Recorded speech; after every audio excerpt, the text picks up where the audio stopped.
पहली बड़ी खबर, नरसंहार वाला फायर और मुनीर कैसे बन गया है जनरल डायर। जो जलियांवाला बाग में नरसंहार हुआ था वही आलम पीओके में। वजह आपको बताऊंगा। असीम मुनीर की ऑर्डर पर ही खुलेआम गोलियां चल रही हैं। असीम मुनीर और उसकी खूनी सेना ने क्रूरता की सारी हदें पार कर दी। पीओके में प्रदर्शन कर रहे लोगों पर लाठियां और गोलियां बरस रही। अब तक 32 से ज्यादा लोग मार दिए गए, 300 से ज्यादा जख्मी हैं। ये आधिकारिक आंकड़े हैं। लोग तो कह रहे हैं 100-150 लोग मारे गए। कुछ मीडिया रिपोर्ट का दावा है कि 100 से ज्यादा की जान चली गई है। लेकिन मुनीर आर्मी और शाहबाज सरकार आंकड़े छिपाने में लगे हैं। खबर यह भी है कि आधे पीओके में इंटरनेट और मोबाइल सेवाएं बंद कर दी गई और सेना को प्रदर्शनकारियों को देखते ही गोली मारने के आदेश दे दिए गए। सबसे ज्यादा बेकाबू हालात पीओके के रावलकोट इलाके में है। यहां एक शोक सभा हो रही थी। पाक आर्मी ने उस शोक सभा में ही ताबड़तोड़ गोलियां चलानी शुरू कर दी। रावलकोट पे प्रदर्शनकारी के जनाजे में सैकड़ों की भीड़ उमड़ी थी। जनाजे में लोग पाकिस्तान सरकार के खिलाफ नारेबाजी कर रहे थे। तभी पाक आर्मी और पाक रेंजर्स ने अचानक गोलीबारी शुरू कर दी। इस कत्लेआम में 27 की जान चली गई, 200 से ज्यादा लोग जख्मी हैं। पाक सेना की बर्बरता के खिलाफ पीओके में विरोध और भड़क उठा है। पीओके की गली गली में मुनीर और पाक आर्मी के खिलाफ नारे लग रहे हैं। लोग असीम मुनीर को आतंकी और जनरल डायर तक कहने लगे हैं। पंजाब के जलियांवाला में अंग्रेज जनरल डायर ने गोलियां चलवाई थी। डायर ने 1919 में शांति सभा में निहत्थे लोगों पर गोलियां चलवाई थी। 400 से ज्यादा की मौत के बाद वो नरसंहार के कुख्यात का प्रतीक बन गया। पाकिस्तान में यही पहचान अब इस प्रतीक की है, यानी असीम मुनीर की बन गई है जनरल डायर की पहचान। भारत के पड़ोस में हो रहा है तो सबसे पहले भारत क्या कह रहा है देखिए जरा।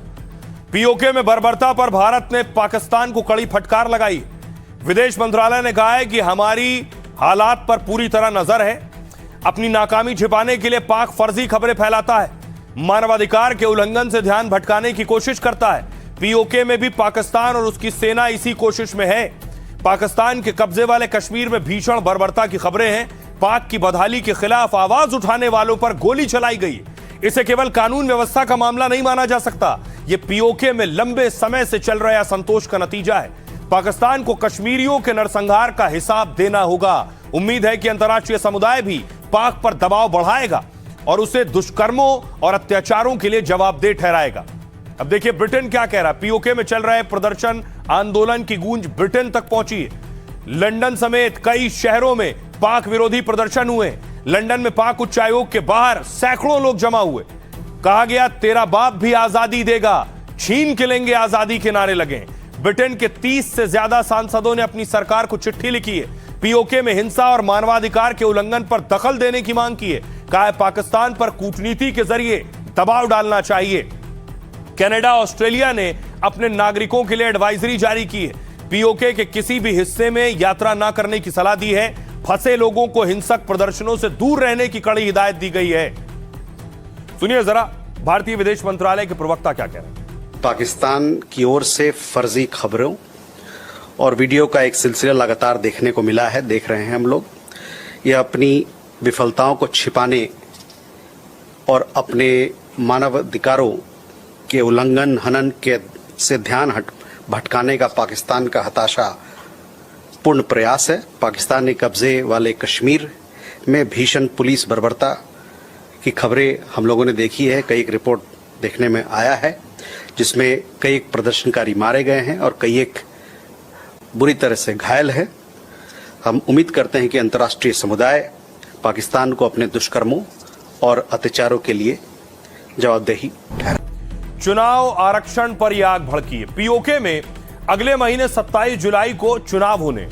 अभी पीओके में 53 सीटें हैं, 8 सीटें आरक्षित हैं। जिन 45 में चुनाव होना है उनमें से 12 रिजर्व सीटें हैं, आरक्षित सीटें।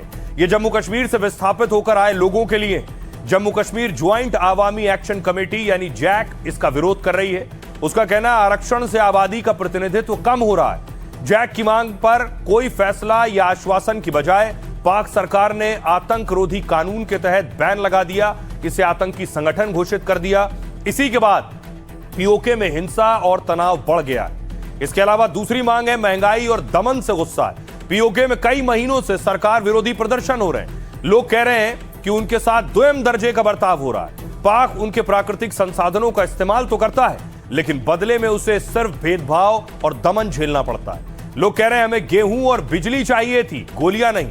हम सुनते थे कि पाक ने भारत के लिए परमाणु बम बनाया है, लेकिन पाकिस्तान भारत का कुछ नहीं कर सकता, न्याय और अधिकार नहीं दे सकते, तो हम पर ही एटम बम गिरा दो।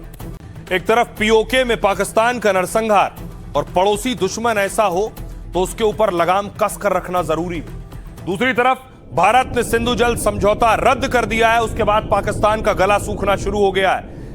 पाकिस्तान को गर्मी के मौसम में अब पानी की आग सता रही है।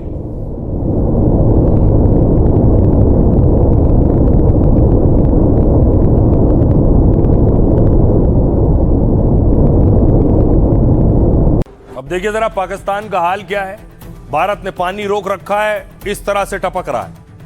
आतंकवाद से खून बहाने वाला पाक पानी को तरस रहा है इस वक्त। शाहबाज के मुल्क में इन दिनों जल संकट गहराने लगा है। हालात ये हैं क्योंकि आतंकिस्तान के खिलाफ भारत ने स्ट्राइक की थी। पहलगाम आतंकी हमले के बाद भारत ने फैसला लिया था कि सिंधु जल संधि से निकलकर पाक को सबक सिखाया जा सके, और उसका असर पाकिस्तान की नदियों और नहरों पर हो रहा है जो सूख रही हैं। हालत ये सबसे ज्यादा असर सिंध प्रांत और बलूचिस्तान पर पड़ रहा है। पानी की कमी से कई किसान मौसमी खेती नहीं कर पा रहे हैं। यह खरीफ की फसल का सीजन है और पानी नहीं मिल रहा है। इससे पाकिस्तान में अनाज का संकट भी पैदा हो सकता है, क्योंकि सिंध पाकिस्तान की कुल कृषि उत्पादन का 67% हिस्सा देता है। अब सबसे ज्यादा पानी की किल्लत पाक के सिंध में ही है। पीपीपी नेता ने इसे सिंध के लिए आर्थिक नरसंहार करार दिया है। इसके पीछे शाहबाज सरकार की बेईमानी भी बड़ा कारण है, क्योंकि पाक मीडिया के मुताबिक सिंध को पूरा पानी नहीं मिल रहा है। सिंध ने सरकार से 1,30,000 क्यूसेक पानी की मांग की थी, लेकिन उसे केवल 1 लाख क्यूसेक पानी दिया जा रहा है। इससे सिंध और बलूचिस्तान में लोगों में गुस्सा है, लोग आक्रोशित हैं। इसका असर यह होगा कि पाक में राजनीतिक तनाव पैदा हो सकता है। फंड की कमी से पाक में जल आपूर्ति से जुड़ी परियोजनाएं भी रुक सकती हैं। ट्रिब्यून की रिपोर्ट के मुताबिक पाक के जल क्षेत्र में 969 अरब रुपए की जरूरत है। इसके बावजूद शाहबाज सरकार ने सिर्फ 179 अरब रुपए का प्रस्ताव दिया है। सुनिए जरा जल मंत्री भारत के क्या कह रहे हैं इस पर। देखिए, माननीय मोदी साहब की सरकार ने जो टीटी थी उसको एवरेंस पे रख दिया है। ये पानी को डाइवर्ट करने के लिए वहाँ जो भौगोलिक स्थिति है उसके अंदर जो अभी तक वहाँ जल संचय की व्यवस्था नहीं थी, और डाइवर्ट करने की भी भौगोलिक स्थिति में थोड़ी मुश्किल है। मगर मैं उसमें ज़्यादा नहीं कहूँगा, इतना कहूँगा आपको कि हम 1.5 से 2 साल के अंदर पूरा पानी डाइवर्ट कर देंगे। उसके पहले भी हमने थोड़ा थोड़ा पानी डाइवर्ट करने की कोशिश शुरू कर दी है। बिल्कुल बंद हो जाएगा, एक बूंद भी पानी नहीं जाएगा। वो हम तो हमारे अधिकार का पानी है, हमारे लोगों को चाहिए।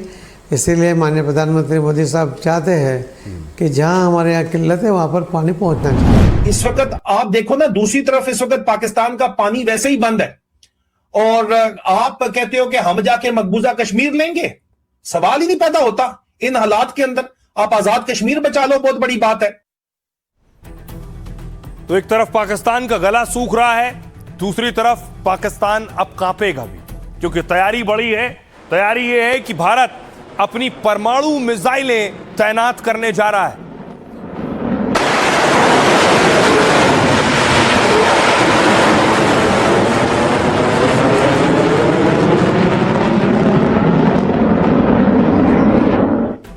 तो भारत आखिर क्यों परमाणु बम तैनात करने जा रहा है, पहली बार आप सुन रहे होंगे, क्योंकि अब तक आपने सुना होगा भारत के पास न्यूक्लियर हथियार तो हैं, लेकिन अब उनकी तैनाती की जाएगी। क्या है तैयारी? पहली बार भारत ने कुछ परमाणु हथियार तैनात किए। भारत ने अपने 12 परमाणु हथियार मोर्चे पर लगा दिए। मतलब भारत ने परमाणु हथियार या तो मिसाइलों से जोड़े हैं या फिर पनडुब्बी या लड़ाकू विमानों के साथ जोड़ दिए।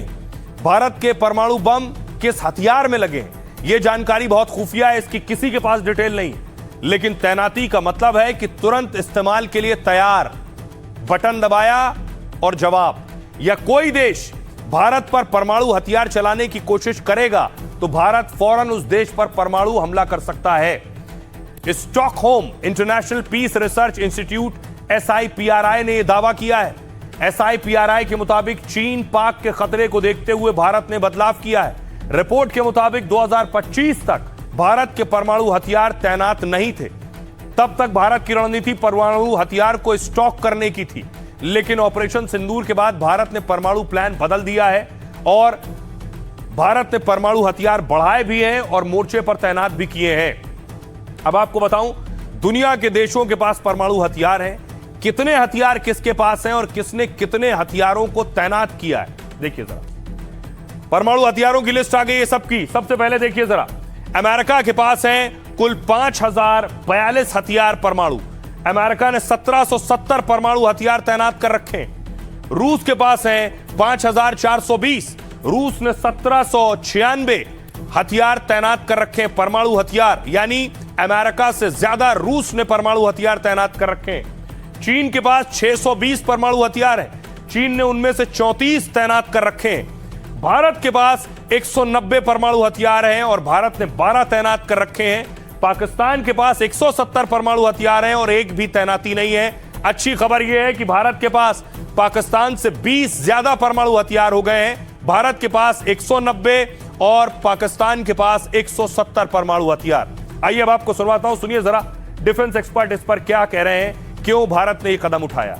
हम जो न्यूक्लियर हथियार आसमान से, जमीन से, समुद्र से और समुद्र के नीचे से फायर कर सकते हैं, हम वही चंद एक 5 देशों में हैं जिसके अंदर यह काबिलियत और क्षमता है। जो हमारे न्यूक्लियर वार हेड हैं वो अलग रहते थे और डिलीवरी सिस्टम अलग था, मगर अब वो ऑपरेशन रेडी टू यूज के लिए लगा दिए गए। इसका मतलब यह है, कहीं ना कहीं ऐसा लगता है कि हमें लग रहा है कि भाई ये थ्रेट बढ़ती जा रही है एनवायरनमेंट पूरे में, चाहे वो चीन हो या पाकिस्तान हो, ये थ्रेट बढ़ती जा रही है। मगर ये भी सच्चाई है कि भारत को, जो हमारे एडवर्सरी, उनको पता है कि अगर वो गलती से भी गलती करके न्यूक्लियर हथियार भारत की तरफ छोड़ेंगे तो भारत जो है उसके ऊपर ट्राइड की मदद से उनको नष्ट कर देगा। अगर मैं पाकिस्तान का एक प्रकार से एग्जांपल दूं, पाकिस्तान को ये भली भांति मालूम है कि अगर वो गलती से भारत के ऊपर न्यूक्लियर हथियार डाल देंगे तो भारत अगले 24 घंटे में पाकिस्तान का नामो निशान मिटा देगा। तो इसमें कोई शक नहीं। चलिए, तो पाकिस्तान भी मानता है कि भारत का उनके साथ कोई मुकाबला नहीं है।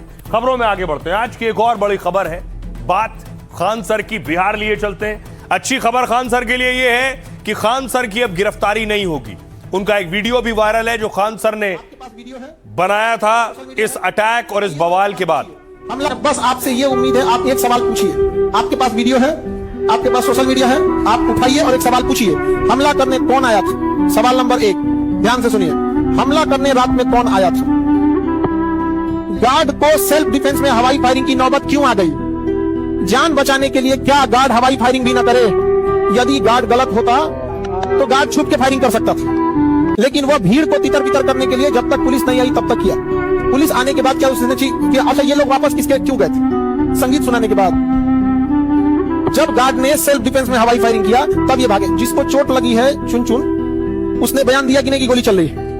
आप लोगों ने गोली चलते वीडियो देखे कि नहीं? हाँ, अब आपके हाथ में है, उठाइए मोबाइल अपना और सब लोग एक बनाएंगे। समझ में आया कि गोली चलते दिखी है और गार्ड को सेल्फ डिफेंस में फायरिंग करने, हवाई फायरिंग की नौबत क्यों आई? और जो तरीका होता है भीड़ को तितर बितर, क्या उससे अलग किया गया? जिस एजेंसी से गार्ड को हायर। तो खान सर के लिए अच्छी खबर जरूर है, लेकिन खान सर के जो छात्र थे वो इतने दिन से परेशान थे। खान सर के स्टूडेंट और पुलिस के बीच देखिए बहस हो गई।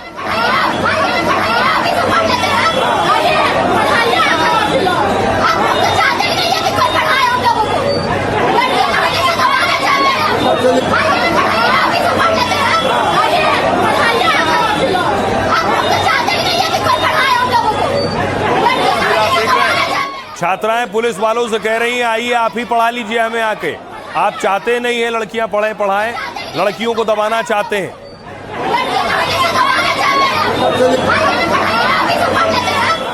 अब आइए आपको बताऊं कि आज कोर्ट में क्या हुआ। खान सर की जमानत याचिका पर सुनवाई होनी। पटना सिविल कोर्ट ने फिलहाल खान सर की गिरफ्तारी पर रोक लगा दी है। कोर्ट ने कहा कि अगले आदेश तक उन पर कठोर कार्रवाई न की जाए। अब देखिए हुआ क्या, खान सर के वकील खड़े हुए, उन्होंने कहा अग्रिम जमानत याचिका पर सुनवाई के दौरान खान सर के वकील बोले जो भी धाराएं लगाई हैं वो गलत हैं, क्योंकि खान सर ने तो फायरिंग की नहीं और खान सर पर ही आर्म्स एक्ट लगा दिया गया जो सही नहीं है। दूसरे पक्ष के दबाव में आकर पुलिस ने एफआईआर की है। मामले की अच्छे से जांच नहीं हुई है, इसलिए जमानत दी जानी चाहिए। सरकारी वकील खड़े हुए, उन्होंने कहा कि गार्ड्स ने खान सर के कहने पर गोली चलाई है, फायरिंग इलाके में दहशत फैलाने के इरादे से की गई। खान सर के वकील ने कहा किसी भी गार्ड से डायरेक्ट जान पहचान खान सर की नहीं है। खान सर ने एजेंसी के जरिए गार्ड्स को नौकरी पर रखा था। कोचिंग सेंटर की रक्षा के लिए गार्ड्स ने गोली चलाई है, क्योंकि भीड़ कोचिंग सेंटर को नुकसान पहुंचाने के लिए आ रही थी। सरकारी वकील ने कहा कि खान सर का आपराधिक इतिहास भी रहा है। तो खान सर के वकील ने कहा मामले धरना प्रदर्शन के दौरान के हैं, क्रिमिनल हिस्ट्री उस तरीके की नहीं है। यानी जो भी मुकदमे खान सर पर हैं, उन्होंने प्रदर्शन किया है, धरने दिए, तब के केसेस हैं। खान सर के वकील ने कहा कि खान सर की अग्रिम जमानत याचिका पर अब 20 जून को सुनवाई होगी। दूसरी तरफ केस में ज्ञान बंधु कोचिंग के डायरेक्टर रोशन सर की मुश्किलें बढ़ गई हैं। कोर्ट ने रोशन आनंद की जमानत याचिका खारिज कर दी है। रोशन सर फिलहाल जेल में रहेंगे। अब आपको बताऊं, इस बीच रोशन सर के जो छात्र हैं वो भी सड़कों पर उतर रहे हैं, वो भी प्रदर्शन कर रहे हैं। देखिए जरा क्या हुआ। खान सर की गिरफ्तारी के लिए रोशन सर के छात्र प्रदर्शन कर रहे हैं कि खान सर को गिरफ्तार करें।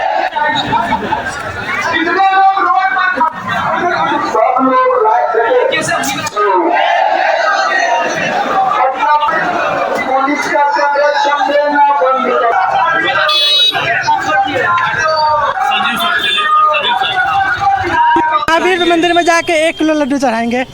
उसके बाद मतलब भगवान से प्रार्थना करेंगे कि खान सर का और मतलब सक्सेस हो। इतने स्टूडेंट्स यहाँ पर हैं जो लड्डू चढ़ाने जाने वाले हैं, सारे लोग लड्डू चढ़ाने जाने वाले हैं। बारे में एक बात बोलना चाहते हैं कि चींटियां कितना भी जायदाद में हो, लेकिन पहाड़ उखाड़ कर नहीं ले जा सकती है। जो भी इस कैंपस में हुआ था, सर की कोई गलती नहीं थी। फायरिंग किसी के ऊपर नहीं किया गया था, ऊपर किया गया था। ठीक है, ऊपर की हवाई फायरिंग किया गया था, तो इसमें सर का कोई दोष नहीं है। बहुत अच्छा फैसला है। सर को तो अंदर जाना ही नहीं चाहिए था, जाना नहीं चाहिए, क्योंकि वो नहीं पढ़ाएंगे तो फिर हम लोग क्या। खान सर का गिरफ्तारी हो जाता तो कोचिंग माफियाओं का पहले जैसा राज होता था, 1 लाख 2 लाख रुपए पहले फीस वसूला, जब ऐसा रोशन आनंद को जेल दिया गया, उस तरह से तो खान सर को भी जेल जाना चाहिए, क्योंकि बिना मतलब का रोशन आनंद सर जेल में है। किसी भी एंगल से खान जी को बेल नहीं मिले, क्योंकि गलत वो किए हैं। खान सर के सपोर्ट में ही हम लोग खड़े हैं, खान सर का ही सपोर्ट करेंगे और मरते दम तक करेंगे। हम भी यहाँ पढ़ते हैं और खान सर का जो पढ़ाने का जो तरीका है बहुत ही लाजवाब है। ऐसा पढ़ाते हैं जैसा लगता है कि उनके सामने जो घटना घटा है। सत्य परेशान हो सकते हैं लेकिन पराजित नहीं है। खान सर को कहना सही है, खान सर कभी गलत नहीं हो सकते। वो व्यक्ति उस प्रक्रिया में या उस समय वहां पे उपलब्ध नहीं थे, उनका कहीं कोई संलिप्तता नहीं है। रोशन सर का आपने उनको गिरफ्तार कर रखा है, और जिस व्यक्ति के ऊपर प्रत्यक्ष FIR हो रखा है, आज वो व्यक्ति आसानी से आराम से वो अपना जीवन जी रहा है, तो उनकी गिरफ्तारी होनी चाहिए। जो अपराधी हैं और उनके अपराध की जो चीजें दिख रही हैं, मीडिया में भी दिख रही है और एविडेंस के तौर पर आप लोग हर जगह देख सकते हैं, और खुद पुलिस ने उनके खिलाफ FIR किया है, फिर भी वो आजाद घूम रहे हैं, फिर भी वो क्लास ले रहे हैं, और क्लास में कैसे पत्थर चला, कैसे गोली चला, ये सब बातें बच्चों को पढ़ा रहे। तो आपने खान सर के समर्थकों को भी सुना, स्टूडेंट्स को, और रोशन सर के भी। खबरों में आगे बढ़ते हैं। अब आपको बंगाल लिए चलता हूं, वहां अलग घमासान चल रहा है। दिल्ली में ममता और संकट में टीएमसी है। अभी देखिए टीएमसी के नेताओं पर क्या हो रहा है। ये देखिए, टीएमसी की नेता हैं, पूर्व पार्षद बताई जा रही जिन पर अंडे बरसाए गए।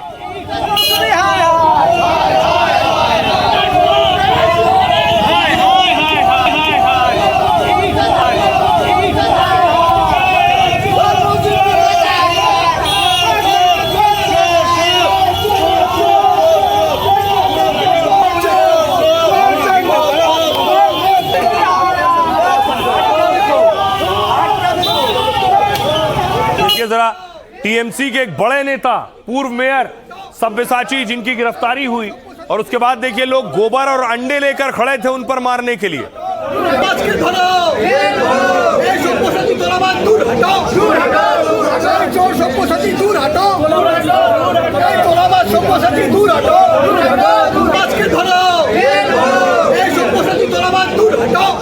अब देखिए जैसे ही सब्यसाची आए, देखिए अंडों के साथ उनका स्वागत करने लगे लोग, अंडे और टमाटर उनके ऊपर मारने लगे।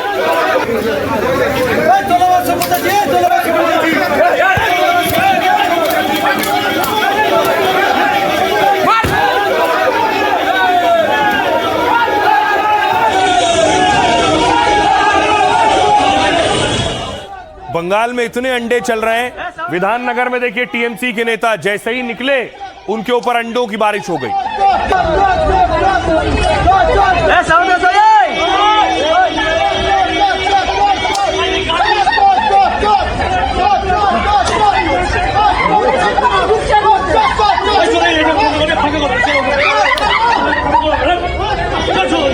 चलो चलो आगे चलो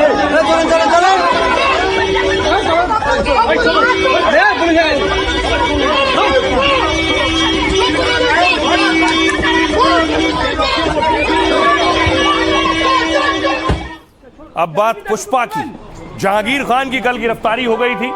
आज जहांगीर खान को जब कोलकाता एयरपोर्ट लेकर पहुंचा गया, ये वो तस्वीर है। जहांगीर को सिलीगुड़ी से बागडोगरा से कोलकाता लाया गया। जहांगीर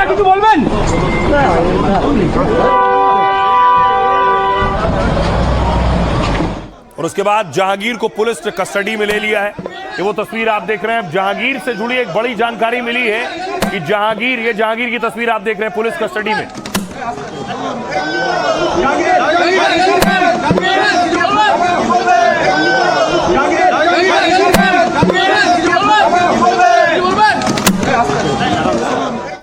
खबर यह है कि जहांगीर खान यानी पुष्पा नेपाल भागने की फिराक में था और नेपाल में बसने की फिराक में था। क्या प्लानिंग थी देखिए जरा नेपाल। गिरफ्तार टीएमसी नेता जहांगीर खान को लेकर यह खुलासा हुआ कि जहांगीर खान का नेपाल में बसने का प्लान था। यह इंडिया नेपाल बॉर्डर, इससे पहले ही एसटीएफ ने उसे गिरफ्तार कर लिया। नेपाल बॉर्डर के पास से उसकी गिरफ्तारी हुई। पत्नी और बेटे के साथ भी नेपाल जाने की तैयारी में था। वहां के एक स्कूल में अपने बेटे का दाखिला कराने की योजना थी। सूत्रों के मुताबिक जहांगीर खान अकेले नेपाल भाग गया था। दावा है कि उसने काठमांडू में किराए पर एक घर ले लिया था, जहां जहांगीर खान कुछ दिनों तक छिपा रहा। जहांगीर पूरी तरह से अंडरग्राउंड हो गया था और भागते समय उसने अपने फोन बंद कर दिए थे, सिम बदल लिया था, व्हाट्सएप अकाउंट डिलीट कर दिया था, लेकिन दूसरे तरीकों से भरोसेमंद लोगों के संपर्क में था। उन नंबरों को पुलिस की टीम ने ट्रैक करना शुरू किया। रविवार सुबह भारत नेपाल सीमा से वो भारत लौटा था, तभी एसटीएफ ने टीएमसी नेता को गिरफ्तार कर लिया। जहांगीर खान ने फाल्ता सीट से विधानसभा चुनाव लड़ा था, जहां जहांगीर पर चुनावी हिंसा के आरोप लगे, लेकिन दोबारा चुनाव से पहले ही मैदान से हट गया। अब गिरफ्तारी के बाद जहांगीर की मुश्किलें बढ़ गई हैं। सुनिए जरा, जहांगीर ने जो कुछ किया है अपने इलाके में, लोग उसके खुद गवाह हैं। सुनिए सियासतदान क्या कह रहे हैं। का चट्टा बट्टा जितना है सबको एकदम घुसा देना चाहिए, किसी को नहीं छोड़ना चाहिए। जितना इन लोग टॉर्चर किया है एरिया में, इसको तो पूरा एकदम कानून के तहत जितना दिन हो सके लंबा खींचना चाहिए जेल में। अगर उसने कोई गुनाह किया तो लॉ जिस तरह जो लॉ का जो विधान है वही होगा। उसका ऊपर बहुत एरिया में वहाँ बहन को ऊपर अत्याचार किया है, सरकारी प्रॉपर्टी लूट किया है, सरकारी जो स्कीम का पैसा है उसको भी ले लिया है, घर घर में जाके लूटपाट किया है, पीटा है। ऐसे बीजेपी वर्कर को फॉल्स केस में टैग किया है, उसको जेल खटाया, किसी को मार के टंगा भी दिया, ऐसे अभियोग भी है। सब कुछ आज के कंप्लेन किया है, कॉन्ट्रैक्टर भी लोग भी कंप्लेन किए हैं।